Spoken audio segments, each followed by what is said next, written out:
warahmatullahi wabarakatuh. Perkenalkan, saya Frisma Dewi Setiawati dengan NIM 22031022414 dari kelas 2H Prodi Manajemen. Di sini saya akan mempresentasikan berita yang berjudul Ramadan dan Idul Fitri 2023, BI Jakarta klaim inflasi April masih terjaga. Berita ini saya ambil dari metro.sindonews.com yang diupload pada Kamis tanggal 4 Mei 2023. Di Indonesia, kenaikan harga kebutuhan pokok menjelang Lebaran menjadi langganan setiap tahunnya. Meningkatnya harga pangan dipicu oleh bertambahnya jumlah permintaan barang. Naiknya permintaan terhadap barang tidak disertai dengan ketersediaan pasokan barang. Inilah yang kemudian menyebabkan inflasi. Inflasi adalah istilah untuk fenomena naiknya harga barang di masyarakat. Titik tekannya bukan pada naiknya harga barang, melainkan pada fenomena atas proses meningkatnya harga-harga barang secara terus-menerus yang disebabkan oleh berbagai faktor, mulai dari konsumsi yang meningkat, proses distribusi yang tidak lancar, atau melimpahnya uang yang beredar di masyarakat.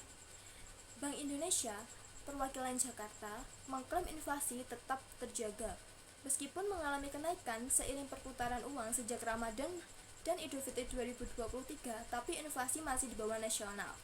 Kepala Perwakilan BI Jakarta, Arliana Abu Bakar, memastikan inflasi sepanjang April 2023 masih terjaga. Melansir laporan Badan Pusat Statistik atau BPS Jakarta yang mencatat inflasi Jakarta memiliki share 26,98% terhadap nasional. Bahkan, pada April 2023, mereka kemudian mencatat inflasi sebesar 0,40% MTM, meningkat dibanding bulan sebelumnya sebesar 0,36% MTM. Komponen inflasi ada 3.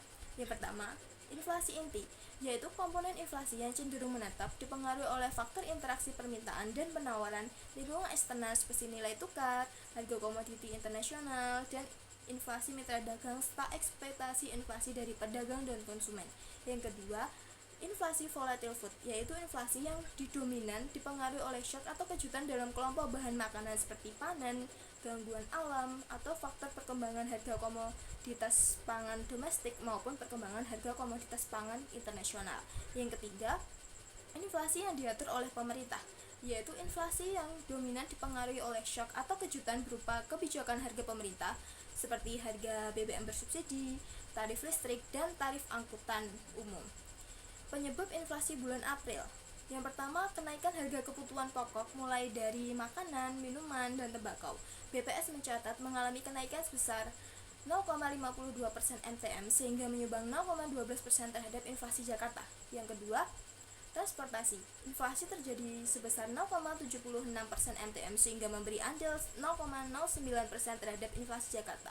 Inflasi transportasi didorong oleh kenaikan tarif berbagai moda transportasi, yaitu tarif angkutan udara, angkutan antar kota, dan kereta api sejalan arus mudik Lebaran 2023.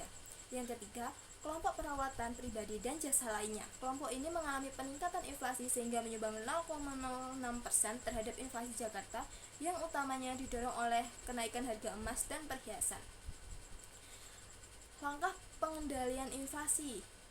Yang pertama, kunjungan pasar untuk pemantauan stok dan harga barang. Yang kedua, kegiatan pasar murah atau operasi pasar. Agar dapat menambah jumlah barang, pemerintah harus mengeluarkan aturan untuk meningkatkan jumlah produksi. Hal tersebut dapat dipenuhi dengan memberikan premi atau subsidi pada perusahaan yang dapat memenuhi target kuota tertentu. Selain itu, untuk meningkatkan jumlah barang yang beredar di pasaran, pemerintah bisa melonggarkan keran impor dengan menurunkan bea masuk barang impor. Selanjutnya, memastikan strategi 4K, yaitu ketersediaan pasokan, keterjangkauan harga, kelancaran distribusi, dan komunikasi efektif. Selanjutnya, menaikkan harga tarif pajak. Dengan menaikkan tarif pajak akan mengurangi tingkat konsumsi masyarakat.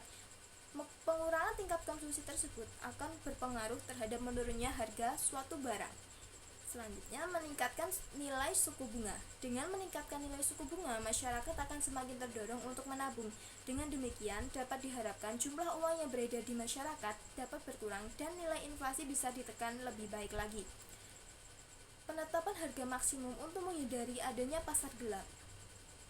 Sekian presentasi dari saya, kurang lebihnya mohon maaf. Wassalamualaikum warahmatullahi wabarakatuh.